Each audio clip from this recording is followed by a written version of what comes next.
I've got so many business owner clients and executive clients who come into me talking about the heavy impact of remote work and hybridization for their offices, for their teams.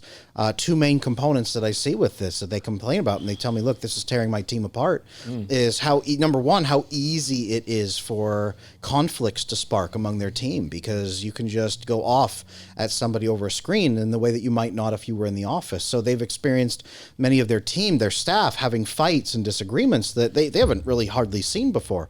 So it's something we've had to foster, and I've had to work with them to foster an environment of resolving those conflicts much quicker together. Sure, but in my perspective is that specifically these are teams and companies that have not evolved towards a new model. So my background is in business process engineering, operational consulting, business consulting, and we were struggling, this was back in 2014, 2015, 2016 with automation. This is when robotic process automation was rolling in. We were doing a lot of ERP systems, enterprise resource planning systems. A lot of these implementations were changing the way that people worked, and there were two types of businesses. There were ones that completely restructured and redesigned everything top down, and they succeeded. And there's a lot of businesses that simply tried to take new tech, new ways of working, and plugging it into old technologies.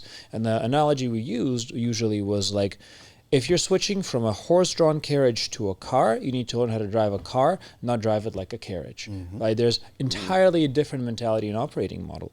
And this is the challenge that happened with COVID.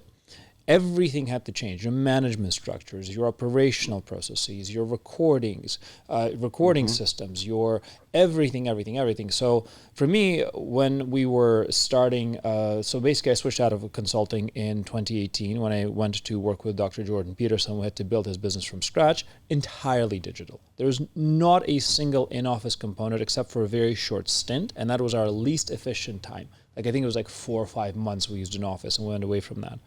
And then we did the same thing again when we built Veritus. Veritus Creative Media is the company that I'm running and building content creators like Adam through.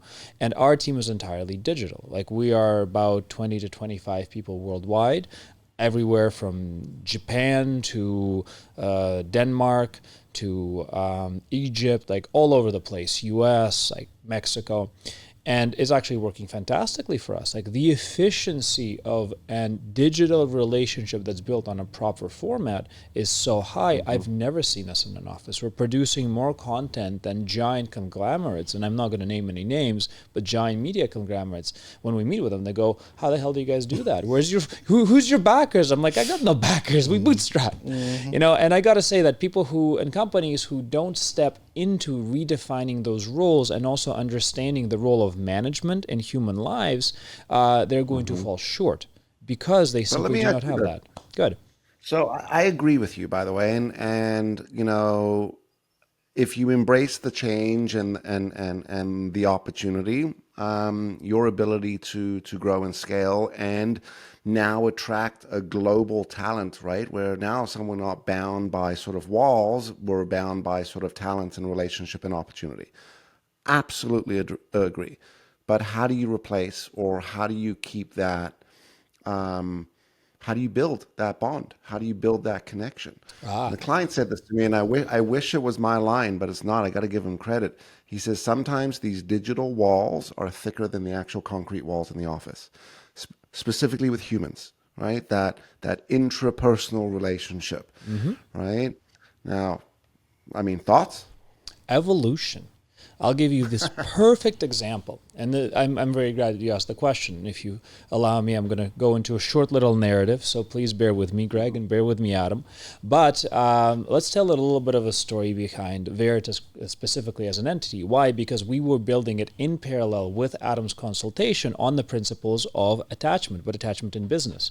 This was actually one of Adam's experiments in terms of how do you take this theory of attachment and relationships and apply it to a real living organization with limited, resources, lots of opportunity, personalities, and a big challenge of building a completely new business model. Because we built a creator incubator, they didn't exist. They don't exist, right? We're one of the few in the world that really do this. And it had to be built on good attachment because of all the constraints of talent. Like I cannot go to we're in Scottsdale right now and post an ad online being like, creator incubator, experts wanted, apply within, show up at this office. It didn't work like that. So what we did initially is we did fly by the seat of our pants. We did experiment a lot. We made a lot of mistakes, but we built operational models. And the first operational model, management models that we built was the idea of the Viking boat. We said, hey guys, we are going to be Vikings setting up in a long ship. We're recruiting. We need people who will live with us on the boat, who will row with us, who will go towards this dream of having a company that does creator incubation. It doesn't exist. So when we first recruited people, they had to buy into the dream. And the way we explained it with Adam's consultations was, we are committing to an adventure. We're committing to a journey. And one thing that he's counseled me at the time was, you need to present a strong leadership perspective. You have to demonstrate yourself as a leader. You have to demonstrate yourself as fair, and you have to build an attachment with your team based on the idea that you're actually leading them into risk. So that was the first model we developed. And one of the things we said, everybody rows, because if half the team is rowing this way and half the team is rowing this way, y'all are going to die. Like, everybody's going to run out of food and somebody's going to get eaten first. So don't be the guy who gets eaten, and do not be the guy who gets thrown off the boat for rowing the wrong way. Do not light fires on your own ship. Those were all terminologies we used extensively, and Adam was in our management meetings counseling us and supporting us through that process. And that helped. And we got us to what it was like a minimum viable product. We had some good creator success, as Adam was our case. We kind of had a little bit of a back and forth.